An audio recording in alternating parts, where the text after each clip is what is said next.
Hello friends. आज हम लोग देखेंगे आवर इन्वायरमेंट जो सेकंड टर्म में आ रहा है, जिसका वेटेज है 5 नंबर। इन आवर इन्वायरमेंट को पढ़ने से पहले आगे समझते हैं उसका वर्ड इन्वायरमेंट। इन्वायरमेंट वर्ड आया कहाँ से? ये एक फ्रेंच वर्ड है। जो इन्वायरन का मतलब होता है टू इन सर्कल। जो हमारे सराउंडेड है, कुछ भी एनीथिंग प्रेजेंट है अभी उसको आगे देखते हैं। जैसे कि अभी bulb, fan, board, study table, ये सब हमारे चारों बीच प्रेजेंट है। टू इन सर्कल इन्वायरमेंट का मतलब होता है। देखते हैं इसका डेफिनेशन होता क्या है actually. Environment refer to the surrounding and external condition present around a particular living organism. मतलब कि हमारे जो भी चारों तरफ प्रेजेंट है एक्सटर्नल कंडीशन, उसी को हम इन्वायरमेंट कहते हैं। इतना तक तो कोई प्रॉब्लम नहीं है। आगे देखते हैं इकोसिस्टम।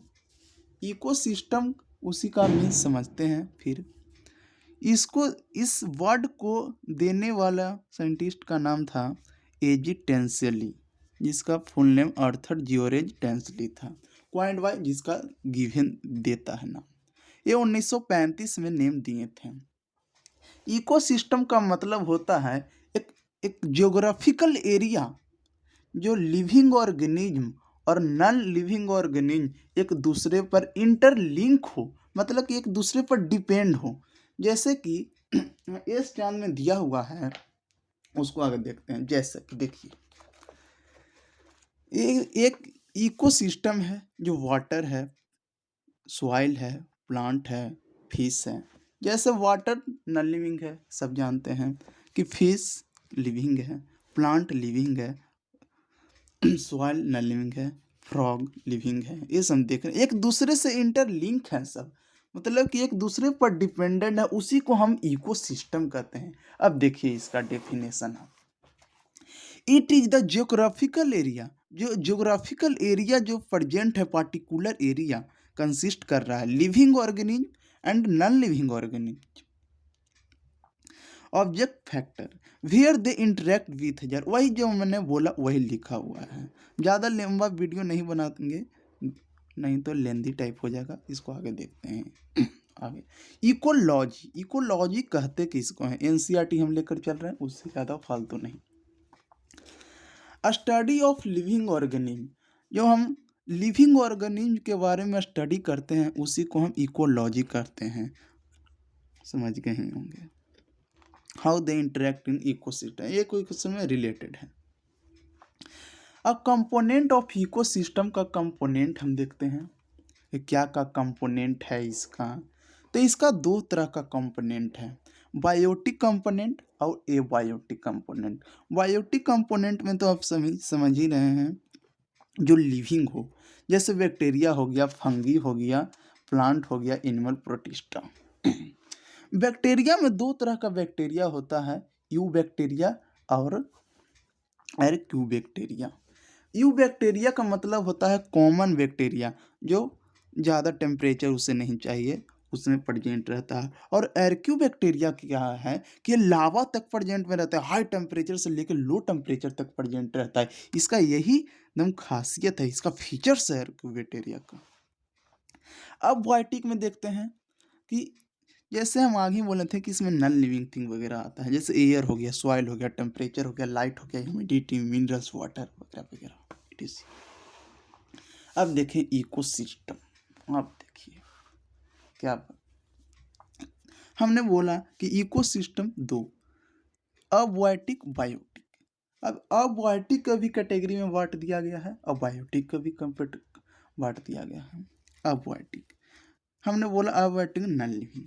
तो इसमें क्लाइमेट और इडेपिक आता है। जो क्लाइमेट जो फैक्टर पर डिपेंड करेगा, तो कुछ चेंजिंग होंगे तो ये सब भी चेंजिंग होगा। जैसे क्लाइमेट में क्या क्या आ जाता है? Rain, light, wind, temperature. ये इजी है, कोई खास उतना अथी नहीं है। इडेपिक, इडेपिक क्या है?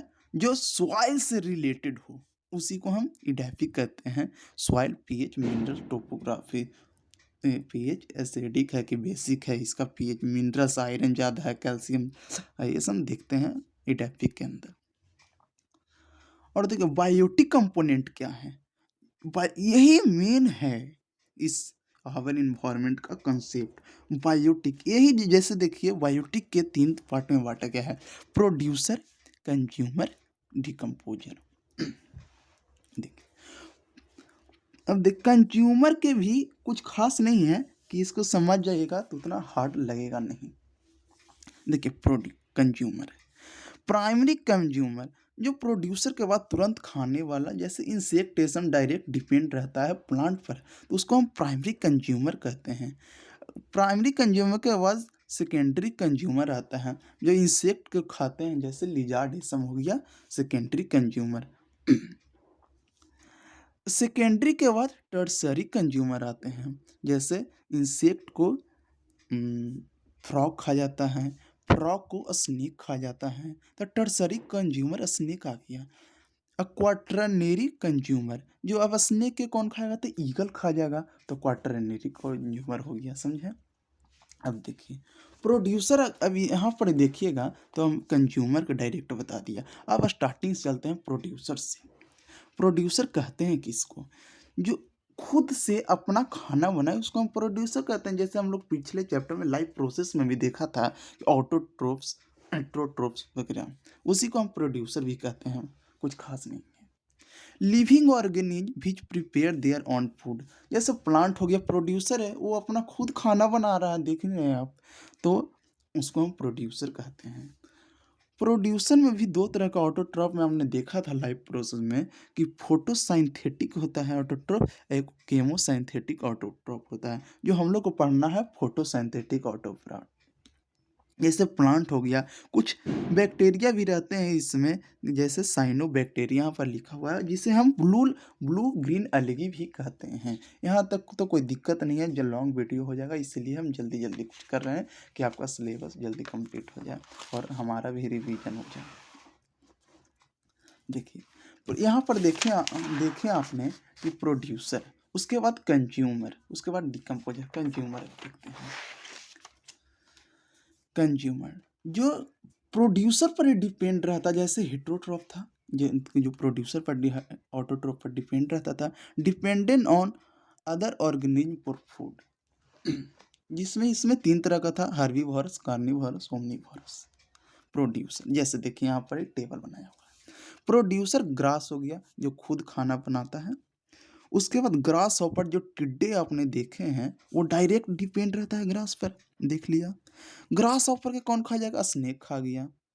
उसके पहले हम लिख सकते थे यहाँ पर ही, ग्रास हॉपर भी एक लिख सकते थे सेकेंडरी कंज्यूमर में। उसके बाद ईगल, स्नेक, कोई दिक्कत नहीं है, स्नेक है। स्नेक के बाद ईगल खा गया, टर्सरी कंज्यूमर में आ गया, जो कार्निवोरस और ओमनीवोरस दोनों होता है ईगल। स्नेक सिर्फ कार्निवोरस, हर्बीवोरस ग्रास हॉपर। अब देखिए कंज्यूमर समझ में आएगा। डिकम्पोजर देखते हैं। Living organism which depend upon dead and decaying matter. Decomposer जो डेड एंड डिकेइंग मैटर पर डिपेंड हो, जो सड़े गले चीज खाते हैं। दे कन्वर्ट कॉम्प्लेक्स ऑर्गेनिज्म, जो कॉम्प्लेक्स ऑर्गेनिज्म रहते हैं, जो तो सिंपलर फॉर्म में टूट जाते हैं, उसको डिकम्पोजर कर देता है। डिकम्पोज सिंपलर इनऑर्गेनिक संपन्न। टाइप्स ऑफ इकोसिस्टम, वो कंपोनेंट था, या फिर टाइप्स देखेंगे इकोसिस्टम का, टाइप्स कितना होते हैं, तो ये 2 तरह का होता है इकोसिस्टम का टाइप, नेचुरल इकोसिस्टम और आर्टिफिशियल इकोसिस्टम। देखिए नेचुरल इकोसिस्टम में क्या आता है, टर्शियल इकोसिस्टम और एक्वाटिक इकोसिस्टम, जमीन पर एक पानी में। टर्शियल इको, जैसे टर्शियल इकोसिस्टम का एग्जांपल देखिए, ग्रासलैंड इकोसिस्टम हो गया, जो ग्रासलैंड, और फॉरेस्ट इकोसिस्टम और डिजर्ट इकोसिस्टम। ये वर्ड समझ रहे होंगे, grass, forest, desert. Aquatic ecosystem, जो फ्रेश वाटर इकोसिस्टम होता है, एक मैरीन वाटर इकोसिस्टम, जैसे समुद्र में, और लैंड पॉन्ड हो गया, ये सब हो गया एक्वाटिक। देखो नेचुरल इकोसिस्टम समझिए आप। Those ecosystem operate in the nature, जो प्राकृतिक इसे ऑपरेट करती है, इसे ह्यूमन बींग इसे दोज और ecosystem operate in the nature by themselves without any human interference, जिसमें ह्यूमन का कोई इंटरफेरेंस नहीं है, इसमें नेचर अपना खुद इसमें इसका योगदान देती है। जैसे हो गया पॉन्ड हो गया, लेक हो गया, मिडो हो गया, डिजर्ट हो गया, ग्रासलैंड हो गया, फॉरेस्ट हो गया, ओशियन हो गया, इसमें हम कुछ छिड़कानी नहीं करते हैं, ये खुद अपने आप होते रहता है। देखिए आर्टिफिशियल इकोसिस्टम देखते हैं। आर्टिफिशियल इकोसिस्टम वह इकोसिस्टम है जिसको मैन मेड ने बनाया है, जैसे ह्यूमन बींग ने इसे ऑपरेट करता है।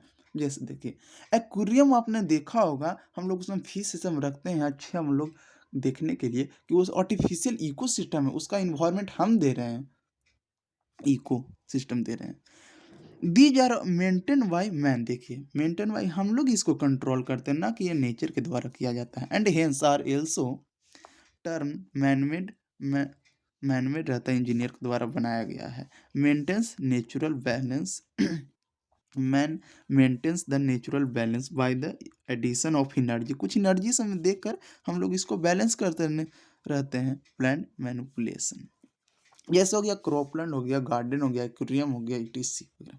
फंक्शन ऑफ इकोसिस्टम का फंक्शन देखते हैं, जल्दी जल्दी देखते हैं, टाइम बहुत कम है, देखिए बहुत है अभी। Function of ecosystem, the producer of the green plant fix radiant energy, solar energy. आगे देखिए प्रोड्यूसर खाना बनाया, ग्रीन प्लांट से ऑब्जर्व किया, सोलर एनर्जी के through with the help of minerals कुछ लिया, देन इडेफिक सॉइल से लिया, और aerial environment and build of complex organic matter food of भोजन बन गया। द एनिमल्स ईट अप, उसके बाद क्या किया, प्रोड्यूसर खाना बन गया, तब उसको खाएगा भी कोई। The animals eat up plant, तो एनिमल्स ने उसको प्लांट को खाया, और other animals as food, so the energy it transfer through the food to animal, तब फूड भोजन से प्लांट अब बनाया एनर्जी, तब कुछ उसके पास था, तब एनिमल से ट्रांसफर हो गया फूड।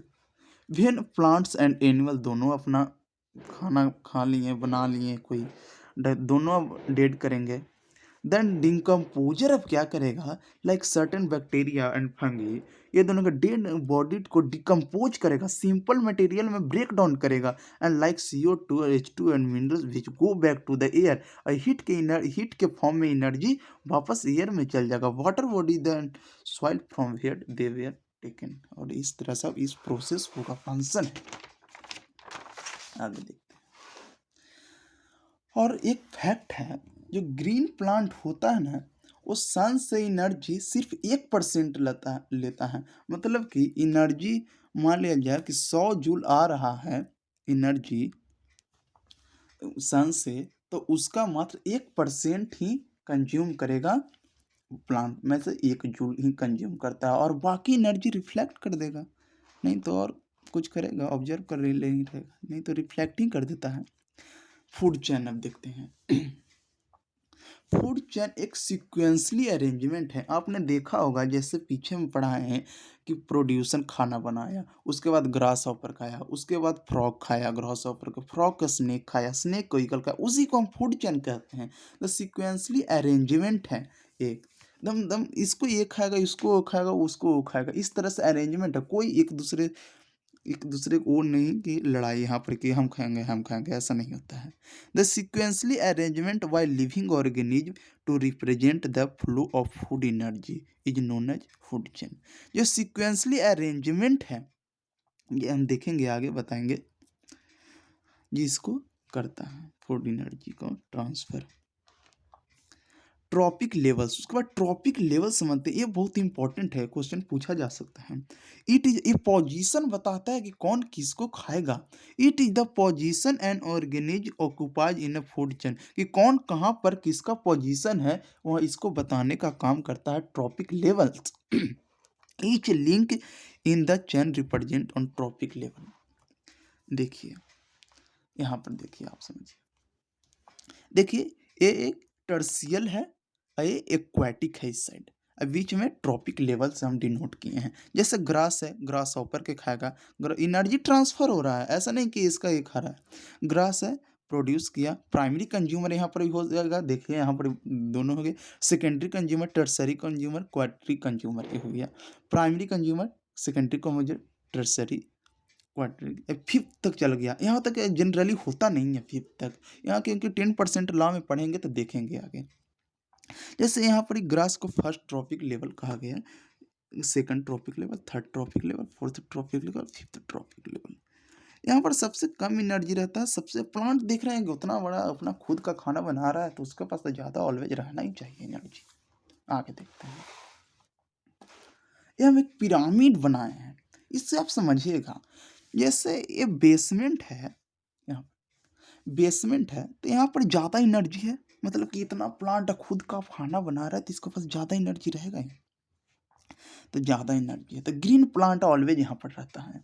उसके बाद हर्बीवोरस, मतलब कि डायरेक्ट जो डिपेंड है, हम लोग भी कोई हम लोग तो ओमनीवोरस में आते हैं, ह्यूमन बीइंग, कोई रहता है कि हर्बीवोरस सिर्फ मांस मछली सब कुछ नहीं खाता है वो सिर्फ प्लांट पर डिपेंड रहता है, तो वो उसको हम प्राइमरी कंज्यूमर कहेंगे। से third trophic level, secondary consumer यहाँ पर है कार्निवोरस, फोर्थ ट्रॉपिक लेवल हो गया यहाँ पर। अब देख लें वर्चुअल ईगल। अब प्री एपेक्स, देखिए कि यहाँ पर क्या है, प्लांट भी डेड करता है तो उसको डिकम्पोज करेगा, मतलब कि सबसे फायदा है यहाँ पर डिकम्पोजर के, तो बल्ले बल्ले दम हो जाते होंगे, यार हमको कोई भी क्या दिक्कत है, हमको तो सबके खाने हैं, पचाने हैं, हमको धर के दम रगड़ले होगा।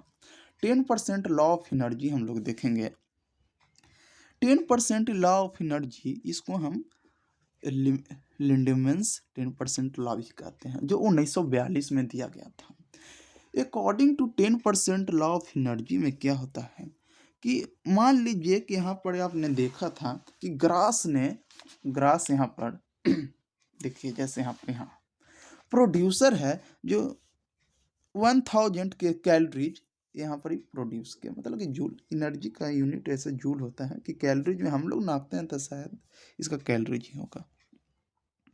तो लिमिंडर 10% ने कहा कि प्रोड्यूसर जो भी खाना बनाएगा, अगर कोई मान लिया जाए यहाँ प्राइमरी कंज्यूमर ग्रास हॉपर है, मान लिया जाए डियर है, डियर इसको खाएगा प्रोड्यूसर के, इसमें तो 10% इसमें एनर्जी जाएगा। बहुत अच्छा कहते हैं। तो इनका ये कहना था कि तो इसमें तो देखिए 100 KCl आया, 1000 का 10% 100 का 10% 100, 10 का 10% 1, मतलब कि इधर तो अब कहाँ जाएगा, 1% एनर्जी अब यहाँ पर आई है, तब के ढेर मनी के खा जाता है यहीं पर, तो यहाँ पर कमते जाएगा ना ऑर्गेनिज्म, उसको हम देखेंगे। अब समझ गए 10% ला। फूड जनरली कंसिस्ट ऑन 3 या 4 स्टेप, मतलब इससे अब ज़्यादा नहीं देखेंगे, मतलब एनर्जी का डिक्रीजमेंट हो रहा है तो कहाँ से ज़्यादा जाएगा, कितना अथी कर सकता है।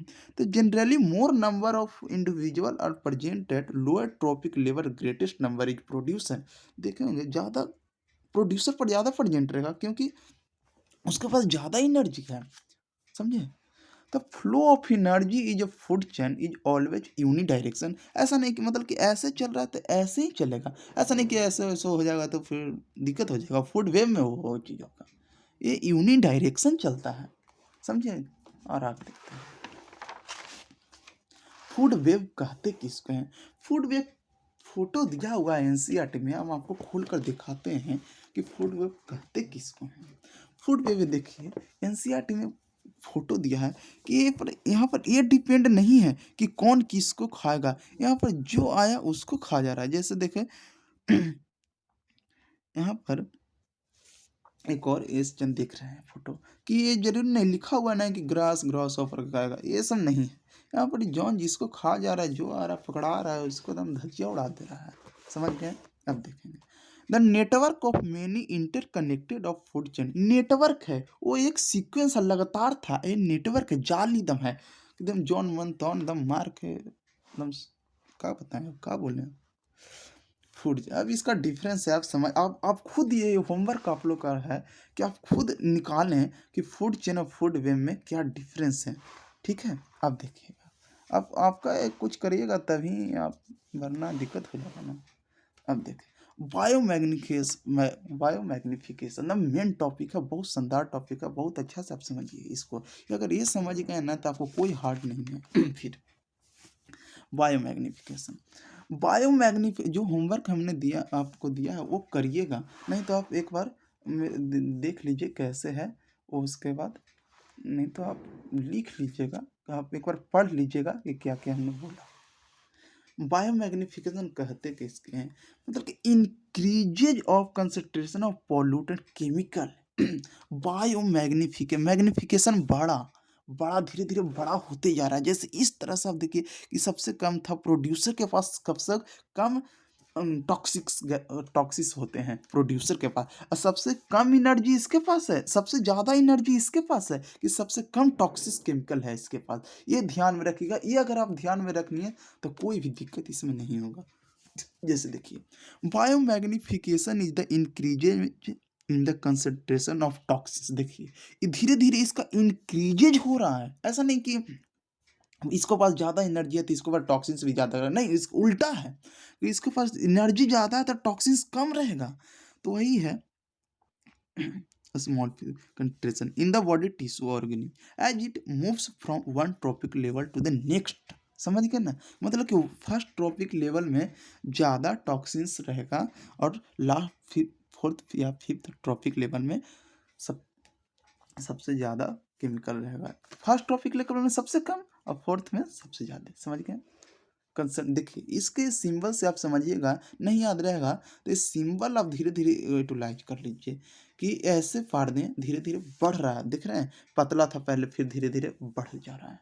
समझ गए, जैसे देखिए हम फिगर बनाए, इससे आप समझ सकते हैं कि इसमें था तो एक लीजिए हम फाड़ दिए, 3 4 था, इसमें टॉक्सिन पॉल्यूटेंट कुछ डाल दिए, मान लीजिए केमिकल हम वाटर में डाल दिए, फिर फिश खाया, फिर उसमें उसके ह्यूमन बींग खाया, तो देखिए इसमें ज़्यादा कम था टॉक्सिन डाले तो इसके कंसनट्रेट ये लिया इनर, तो इसमें स्मॉल फिश में इससे कुछ ज़्यादा हो गया, इसके बाद ये किया, क्योंकि आपको कहिएगा कि ज़्यादा इसमें कैसे हो जा रहा है, अभी ढेर नहीं के लेगा तो इससे ज़्यादा हो गया। और ह्यूमन बींग लेगा एगो मछलिया के लेगा ज़्यादा के, शार्क लिख दिए हैं, लार्ज फिश लिख दिया, कोई दिक्कत नहीं है। समझ रहे हैं, ये नहीं पा रहे थे, इधर से इसको शिकार कर रहा, क्या बोला जाता है उसको, स्ट्रिंग धागा में लगा कर फंसाया जाता है, उनको याद नहीं आ रहा। Chemical which can get biomagnification, जैसे देखिए हम लोग वाटर में डाल देते हैं insecticide, pesticide, heavy metal and other PCB chemical. जैसे मरकरी हो गया, हम लोग के लिए बहुत हार्मफुल है, बहुत टॉक्सिन्स है, इसका समझिए कि बहुत क्या बोलें। तो पीसीबी का देख लीजिए फुल फॉर्म क्या है, पॉलीक्लोराइडेटेड बाइफिनाइल्स, पीबीडीज। डीडीटी मेन चीज ये है, ये देखिए डाइक्लोरो डिफाइंड ट्राइक्लोरो इथेन, जो 1940 में बना था। एक साइंटिस्ट का हमको नाम नहीं याद है, कि मैग्निफिकेशन ऑफ डीडीटी कंसंट्रेशन। एक बार यूएसए में शायद वहाँ पर ईगल का मरना तय होने लगा, कि क्या हो रहा है, क्या हो रहा है, कैसे ईगल मर रहा है, उसी को देखते हैं। तो देखिए डीडीटी को 1972 में बैन करवा दिया गया था यहाँ पर यूएस में। देखिए वाटर पर है तो एक था पहले, मतलब कि टॉक्सिन से एक है, उसके बाद हाँ आपको हम बताया नहीं कि अगर आपको पूछेगा कि एक्वाटिक प्लांट में कौन प्रोड्यूसर होगा, तो वहाँ पर ही प्रोड्यूसर होता है फाइटोप्लैंक्टन। और अच्छा, तो फाइटोप्लैंक्टन प्रोड्यूसर होता है तो फर्स्ट प्राइमरी कंज्यूमर कौन होगा, तो जू प्लैंक्टन। ये दम याद रखिएगा, बहुत जरूरी है, इंपॉर्टेंट। वी फाइटोप्लैंक्टन, जू प्लैंक्टन, एल्गी टाइप रहता है फाइटोप्लैंक्टन। समझ गए, डीडीटी का फुल फॉर्म याद रखिएगा, ज़्यादा कुछ खास है नहीं। अब आगे देखते हैं, mercury increases of the food chain is disease in the humans. ये बहुत खतरनाक डिजीज लाता है, हम आगे पहले ही कहते हैं कि मरकरी बहुत हार्मफुल है, जिसका एच जी होता है इसका, और मिनरल्स मेंटल डिसऑर्डर होने लगता है, इससे मेंटली प्रॉब्लम आपको होगी, मतलब कि डैमेज हो जाएगा दिमाग, जो पढ़ रहे हैं आपको एकदम सब घस ही जाएगा। इसलिए जैसा दूर रहें, इसलिए इसको गाड़ कर फेंका जाता है सॉइल के अंदर। अगर हम लोग थर्मामीटर यूज करते हैं तो उसको देखिएगा, उसको गाड़ दीजिएगा। अगर डेंजर रहता है, अब तो लेटेस्ट वाला है ओजोन लेयर। अब देखते हैं ओजोन लेयर। चलिए, बहुत लंबा वीडियो जा रहा है। Ozone layer protecting from UV rays. Ozone layer कहाँ पर प्रेजेंट रहता है, ये समझिए, स्ट्रेटोस्फेयर में प्रेजेंट रहता है। आप फेयर जरूर बनाइएगा अपना, ऐसा नहीं कि हम यहाँ पर दिए हुए हैं तो आप अरे बनाया हुआ है ना, कोई दिक्कत नहीं, बनाइए जरूर, आप बनाइए, आपका हैंड से होना चाहिए। यूवी रेज, हम लोग को यूवी रेज को अल्ट्रा वायलेट रेज से प्रोटेक्ट करता है ओजोन लेयर, हम लोग ये समझ। ये स्ट्रेटोस्फेयर है में प्रेजेंट रहता है। ये protecting layer of ozone gas हमें प्रोटेक्ट करता है यूवी रेस से फ्रॉम दी स्ट्रेटोस्फेयर। तो हम लोग अर्थ, हम लोग यहाँ पर हैं अभी, मान लीजिए स्टैंड है, ठीक है, तो हमारा ऊपर एक ट्रोपोस्फेयर है, उसका ऊपर भी स्ट्रेटोस्फेयर, इसी में प्रेजेंट रहता है, जस्ट समझ गए। ओजोन का फार्मूला होता है O3, is highly reactive from oxygen से रिएक्ट कर लेता है तो ये बना लेता है ओजोन। अनलाइक ऑक्सीजन O2 है, वो O से कर लेता है कंबाइंड, तो ये ओजोन का फॉर्मेशन करता है। ब्लू इन कलर होता है, कलर में ब्लू रहता है, समझ गए होंगे। ओजोन एग्जिस्ट विथ इन वो the tropospheric and stratospheric ozone. हाँ देखिए कर है क्या, कि हमारे देखिए इतना हम लोग पॉल्यूटेंट कर दिए हैं, हमारी ही गलती है। जो पॉल्यूटेंट के कारण अभी भी ऐसा नहीं कि ओजोन है पॉल्यूट करता, बहुत मोटा है तो डिप्लीट कर रहा है, नहीं है।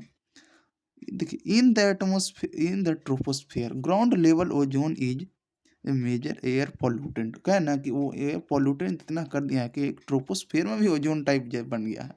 Primary constituent of photochemical smog, वो रहता है स्मॉग की तरह। In the stratosphere the ozone layer is an essential protector of life on the earth. Exist करने के लिए अर्थ पर ओजोन लेयर का बहुत ही इम्पोर्टेंट रोल है, इसको हम कम नहीं समझिए। और हम लोग डिफॉरेस्टेशन करते ही जा रहे हैं, हम लोग तो कम न रहे हैं। एज इट एब्जॉर्ब, जो एब्जॉर्ब कर लेता है रिफ्लेक्ट कर देता है। देखिए अब ये देखिए थोड़ा सा कैसे ओजोन लेयर बनता कैसे है, हम लोग देखेंगे। स्ट्रेटोस्फेयर बनता का ज़्यादा नहीं है, 5 मिनट का वीडियो होगा। स्टेप 1 देखिए, जैसे ऑक्सीजन है तो O2 है, केमिकल बॉन्ड बनाया हुआ है, O2 बॉन्ड। तो यूवी रेज आता न है, अल्ट्रा वायलेट रे सनलाइट का, जो इसको ब्रेक डाउन कर देता है ऑक्सीजन को। तो ओ देखिए यहाँ पर हो गया। तो देखिए क्या करता है, ऑक्सीजन जो है एक आइटम सिंगल है, तब इसको तो फुलफिल करना है, तो ये ऑक्सीजन से कंबाइंड होके O3 बना लिया। देखिए यहाँ पर इस कंबाइंड करके O3 बना, वो 3 गो ऑक्सीजन हो गया यहाँ पर, देख सकते हैं। अब स्टेप 2 में समझ गए आप। अब ये कुछ काउज है, देखिए सन स्पॉट है, स्टेटस पॉइंट है, वोल्केनिक इरप्शन, CFC हेलोन से, ये सब करिएगा तो इफेक्ट हम लोग ओजोन में क्या दिखने को मिलेगा वही के बारे में बताया है। तो increase level of UV radiation increase हो गया। ये कार्सिनोमा है, जो कैंसर बीमारी का इफेक्ट होता है, इसका इफेक्ट ऑफ ह्यूमन हेल्थ होगा, कुछ इफेक्ट ऑफ प्लांट होगा देखने का मिलेगा यूवी रेडिएशन आएगा तो। अगर नहीं ओजोन लेयर डिप्लेट होने लगेगा तो एक दिया हुआ है किसी बुक में, लगता है दिया हुआ था, देखेंगे 1942 में कितना डिप्लेट हुआ है, सब दिया हुआ है। बस इन्वायरमेंटल इम्पैक्ट पड़ेगा कुछ। इसका सॉल्यूशन क्या है, इफेक्ट तो पर मान लिया जाए, और सॉल्यूशन हमें जानना है कि क्या करना है। आप देख रहे हैं कि एक कार निकल रहा है, ले रहे हैं बाहर एकदम नया चीज ले के एकदम चला रहे हैं रोड पर। उससे अच्छा अगर हम पब्लिक ट्रांसपोर्ट यूज करें, अगर एक आदमी एक कार से जाता है, वही बस में 50-60 आदमी एक साथ ही जाएगा। क्या अभी कोरोना भी कर दीजिएगा आप, क्या अभी तो कोरोना है। सो इधर पब्लिक ट्रांसपोर्ट यूज करें, रिन्यूएबल एनर्जी से सोलर एनर्जी का, स्टॉप डिफोरेस्टेशन करें, रिसाइकिल एंड रीयूज सामान का करें। प्लास्टिक है तो उसका रिसाइकिल एंड रीयूज करें। अवॉइड द यूज फर्टिलाइजर के अवॉइड करें। Avoid the use pesticide, reduce CFC, जो क्लोरोफ्लोरम पूरा फ्रिज चलाते हैं उसको कन्वेंस, और दूसरे लोगों को कन्वेंस करें कि ये करो, ऐसा ना कि अपने पास ही रखें ना नॉलेज, दूसरे के पास शेयर करें। अब देखिए आप लोग का फिर से एक होमवर्क का टाइम आ गया। Managing the garbage. अब इतना हम लोग डस्ट पॉलीथीन ये सब बना लिए हैं, डस्ट दम वेस्ट प्रोडक्ट, तब उसका हम मैनेज कैसे करें वो भी तो देखना है। तो देखिए बायोडिग्रेड दो तरह का वेस्ट होता है। बायोडिग्रेड जो एक गल सड़ जाए एक ना गढ़े गले शीशम सड़े, वो हिंदी में बता दी बायोडिग्रेडेबल वेस्ट और नॉन बायोडिग्रेडेबल। नॉन लगे तो ना हाँ मतलब ये तो समझ ही रहे हैं। तो हम लिखे हुए हैं एक साइड बायोडिग्रेडेबल का बता देते हैं, आप इसका अपोजिट खुद लिखिएगा, इसलिए हम छोड़ दिए हैं आपकी कि ऐसा ना कि ना लिखिए। तो देखिए these can be broken down, ये सिंपल ब्रोकन होता है, नॉन पॉइजनस होता है, जो एक्शन माइक्रो ऑर्गेनिज्म इसे बायोडिग्रेड गला सड़ा के खा लेता है, डिकम्पोज कर देता है। They can be recycled, recycle हो सकता है as well as by man and their product do not pollute the environment, ए पोल्यूट इन्वायरमेंट को नहीं करता है। The waste are made of natural increments naturally increment से बना हुआ रहता है, इसीलिए डिकम्पोज होता है। They can produce useful product often biodegradation, मतलब कि अगर सॉइल में ये गल भी जाते हम लोग यूजफुल हो गया हमारे लिए, वो हमारे लिए एक फर्टिलाइजर का काम कर दिया, जैसे काउडक ये सब फर्टिलाइजर का काम कर रहा है। They do not disturb the ecological, ये हमारे इकोलॉजिकल बैलेंस को कोई डिस्टर्ब नहीं करता है। दे persist for a small time interval in the environment, जैसे हो गया पेपर हो गया, काउ डंग हो गया, जैसे हम बोला था वुड क्रैम्बल इटीसी। इसका आपका खुद लिखना है, फिर गया नॉन बायोडिग्रेडेबल वेस्ट का इसका अपोजिट ही होता है, जस्ट लिखिए आप। अब लास्ट पेज है, और मैं एक गुजारिश करूँगा, मैंने वीडियो बनाया है और तो इसको लाइक सब्सक्राइब शेयर जरूर करें। Waste segregation at source, green dustbin. देखिए अब हम लोग देखिए कि अब वेस्ट को कहाँ फेंके, ऐसे जैसे मैं तो ऐसे नहीं फेंक दीजिएगा, रिसाइकिल होता है तो उसमें आप डाल देते हैं तो सब्जी तब्जी ये सब तो दिक्कत हो जाता है, घर का फैमिली का पता नहीं है कि आपको आज पता हो गया तो आज के बाद डालिएगा। जैसे ना डस्टबिन को उल्टा करके रख दीजिएगा घर में, डस्टबिन तो है पर उसका यूज नहीं, हम लोग पॉलीथीन में फेंकते हैं, फेंक दिए बाहर, उसका यूज करिए। ग्रीन डस्टबिन, वेट वेस्ट, इसमें ग्रीन डस्टबिन में आकर रखा क्या जाता है, जैसे हम लोग सब्जी तब्जी खा लेते हैं, उसका बोन्स तो मछली तछली मार के एकदम धंगचले रहते हैं, तो बोन्स वही use tissue, peel of fruit, left over food, जो बच जाता है फूड उसको हम ग्रीन डस्टबिन में डालते हैं। याद रखिएगा, एक क्वेश्चन लगता है कि 2 years प्रीवियस बिहार बोर्ड में पूछा गया था हमको, bones use tissue, peel of fruit, left over food. Grey dustbin एक होता है जो इलेक्ट्रिकल वेस्ट होता है, जैसे हम लोग का चार्जर उर्जर टूट जाता है, बल्ब टूट जाता है, तो उसको हम ग्रे डस्टबिन में डालते हैं। याद रखिए इलेक्ट्रिकल वेस्ट है, जैसे बल्ब हो गया, सेल हो गया, सीडी हो गया, इटीसी एक्सेट्रा। ब्लू डस्टबिन में क्या डालते हैं, तो ड्राई वेस्ट डालते हैं, जो सूखा कचरा होगा, पेपर हो गया, कार्डबोर्ड हो गया, इटीसी। ये तो जान लिए बाहर ही हम लोग का। अब जो मेडिकल फील्ड में जो डस्टबिन होता है उसका यूज बताइए जरूर, बताते हैं। जैसे हम लिखे हैं कलर का, हमको पास येलो कलर था नहीं कि हम लिखते हैं, तो रेड बैग, रेड कलर का डस्टबिन होगा, उसमें हम क्या देखेगा, तो प्लास्टिक वेस्ट उसमें फेंका जाता है, सच एज इंजेक्शन, जो प्लास्टिक का इंजेक्शन होता ना है उसको हम फेंकते हैं, सीरिंग, ट्यूलिंग, बॉटल्स जो पानी चढ़ता है बॉटल्स, वो रेड बैग में उसको हम डालते हैं। Blue bag, all types of glass bottle, जो कांच का रहता है नहीं रहता है, उसको फोड़ कर ऐसे ऐसे ऐसे कर कर उसको करते हैं, वो सब प्लास्टिक वो वाला बोतल से फिल जाता है। और नीट में जो एक्सपायर डेट वाला मेडिसिन होता है ना, उसको भी हम ब्लू बैग में ही डालते हैं।